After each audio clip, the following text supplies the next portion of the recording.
If you were to run just food grade material, you would just get crumbs. Thanks to a $50,000 grant, the Coon Rapids Recycling Center has moved to permanently accepting food-grade styrofoam containers. Combining the right amount of food-grade and rigid styrofoam makes the perfect mix. So when we mix it with our standard styrofoam, the two in limited amounts, and with just that right recipe, they'll all adhere together. This is an example of items that cannot be accepted. It needs to be clean, which it is, and it needs to be dry, which it is, but it needs to be solid white. And it can't have any printing on it. Egg cartons also have a print on them, and we can't have any of that. So it just has to be solid white material, no print. The recycling center plans to use some of the grant money to buy a forklift, something the city doesn't already own. We've ordered that up, and then we'll use it here to help us move our blocks and our pallets of foam back and forth. The future of the program looks bright, finding ways to keep even more styrofoam out of landfills. We've been really lucky here at the recycling center. If whatever standards we put out there, most people follow them really well. I'm Steve Antis reporting for Community Update.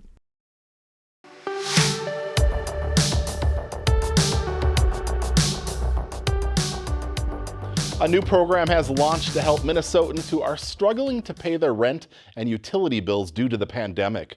Rent Help MN will funnel hundreds of millions of dollars in emergency federal aid to those who need it the most.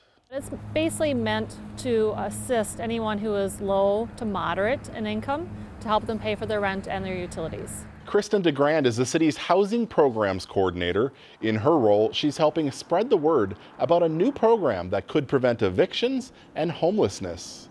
The rent assistance does cover not only helping you to pay back rent, it also helps you to pay rent going forward, and it also helps to pay utility bills. The program is similar to one last year, but this time around, applications will be funneled to one state portal under renthelpmn.org. To be eligible, you must earn less than 80% of the median area income. In the Twin Cities, that would be about $78,500 for a family of four. Rent and utility bills dated on or after March 13, 2020 are eligible. Those who qualify can get up to 15 months of assistance. This program is very well funded, and the program has been changed, tweaked from last year to make sure that they can qualify and process as many applications as possible. So if you think you might be eligible, if you are in need and you're wondering if you're eligible, I highly encourage you to go to the website. Again, the website is renthelpmn.org. In addition to renters, landlords are encouraged to register, alert tenants about the program, and get them to apply. One other note, even if you received rent assistance last year, you are eligible to apply again this year.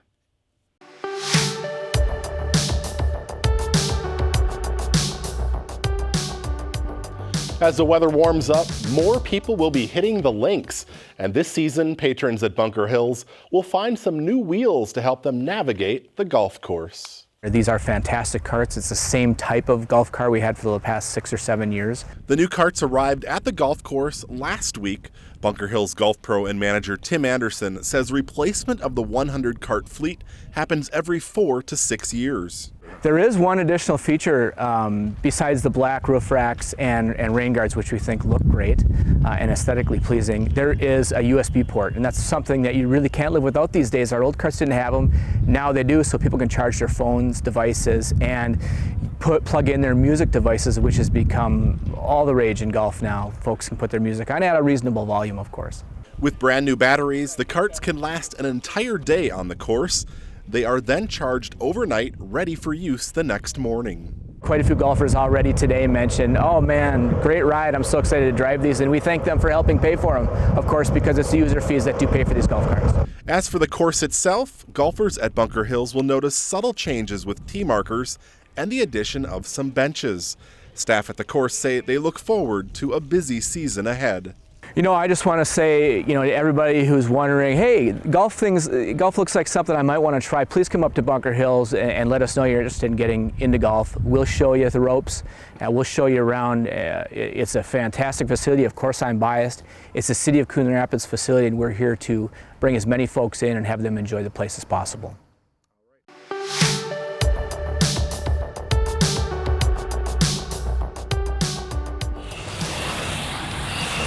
Some hydrants take 15 minutes, some hydrants take 5 minutes.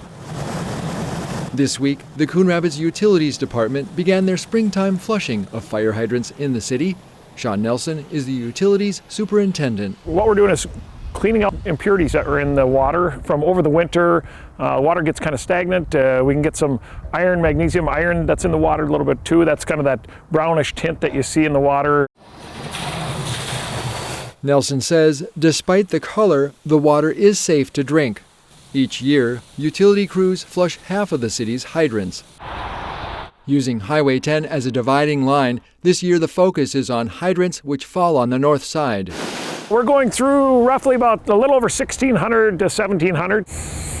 They use a systematic approach when it comes to flushing hydrants. Starting near the city's East Water Treatment Plant, they'll move from the hydrants on larger water lines to smaller ones. Because we want to pull that water, that clean water, out to those sources on the outer reaches of the city. Due to the number of hydrants, the work will take crews through next week to get the job done. The City of Coon Rapids performs the annual maintenance to maintain its high water quality. And to residents who may notice brown water running from their tap, Nelson offers this advice. If you run it for 5 minutes or something, 10 minutes, it should clean up. It just depends upon if you maybe were using your service at the time and it pulled that water when the guys were flushing and maybe it got a little brown water. It needs to clean out of your service line coming in, and with a small tap on your faucet, it might take a little longer. I'm Steve Antis reporting for Community Update.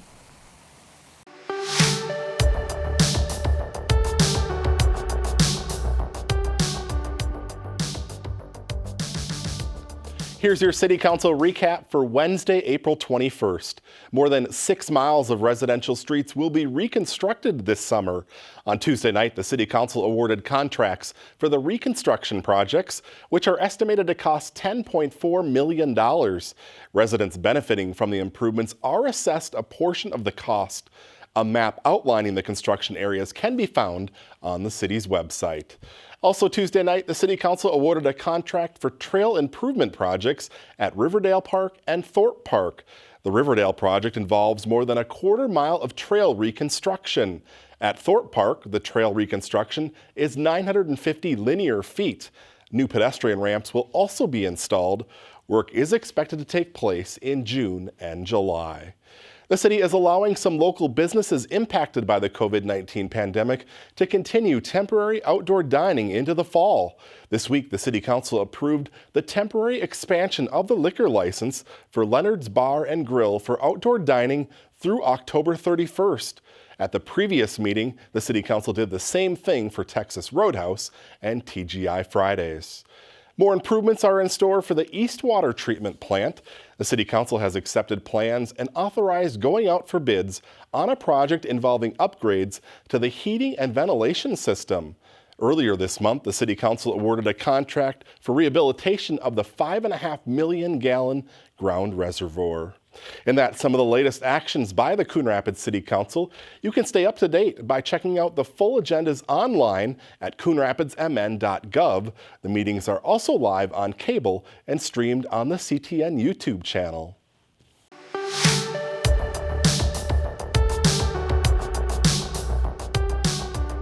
What this really does is brings everything together under one roof. Last week, the new Mercy Piper Breast Center opened its doors to patients at the Mercy Specialty Center.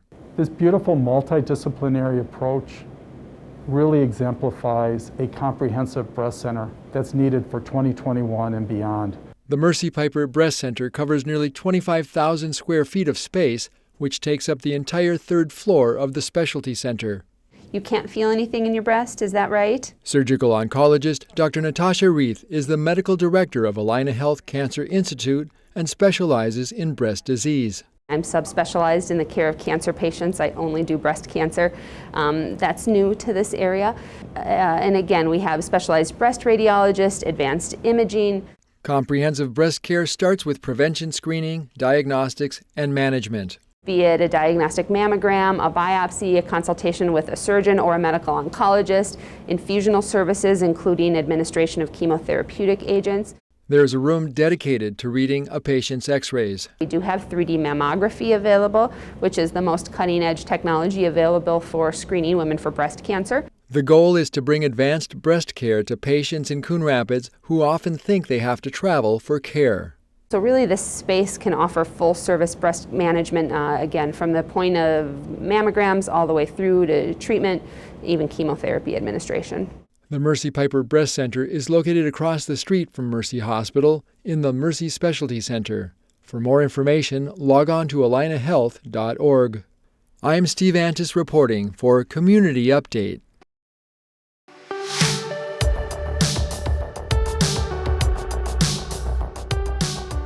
What's going to come together is just tremendous.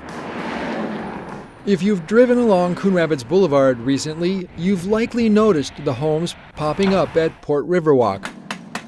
The builder, Coon Rapids-based Centra Homes, is building out the largest subdivision the city has seen in years. Here in Port Riverwalk, we have 3 different models. Centra Homes CFO David Patberg shared his company's vision for the neighborhood, which will be built out over the course of a few years. It really was a partnership with what the city wanted to be able to be built, us looking at what the buyers in the market might want to see, and having those 2 things come together to really have something that we see today with houses coming out of the ground. Inside the model homes, the floor plans are spacious.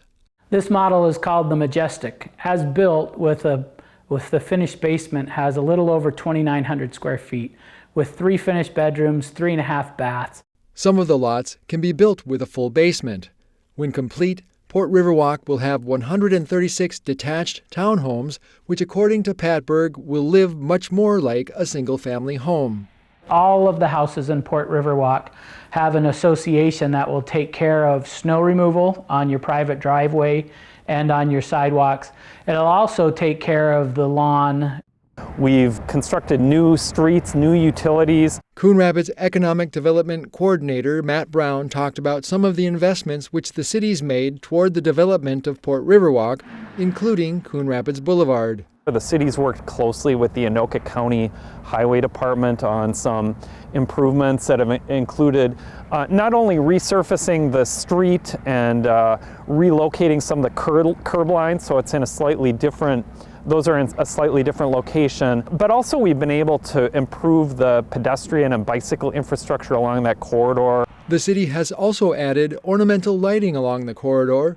Some early residents to Port Riverwalk said they liked the neighborhood's location to the parks in Coon Rapids by way of the Coon Creek Regional Trail. So the Coon Creek Regional Trail runs really right through the site along Coon Rapids Boulevard. It extends to the north. You can bike really all the way up toward Bunker Hills. To the south, it goes right into the regional park, and you can walk or bike across the dam into Brooklyn Park and get connected with all the regional trails on that side of the river.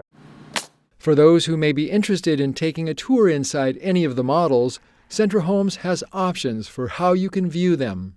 Now they can show up here and walk the house with you, but if you have concerns, we can let you in remotely and they can show you around, explain to you what's going on and the features of the house. Right now, the city's approved 3 different final plats for the project. The 3rd edition will include 15 of the row-style court homes. And so this summer we'll do a little bit more street work, bring on another group of lots that are those court home lots and be able to continue to build on it. Centra Homes has at least one more phase of homes they plan to start next year. At that time, they'll be back before the City Council for the 4th edition to get those approvals and to open the way for the last group of lots. I'm Steve Antis reporting for Community Update.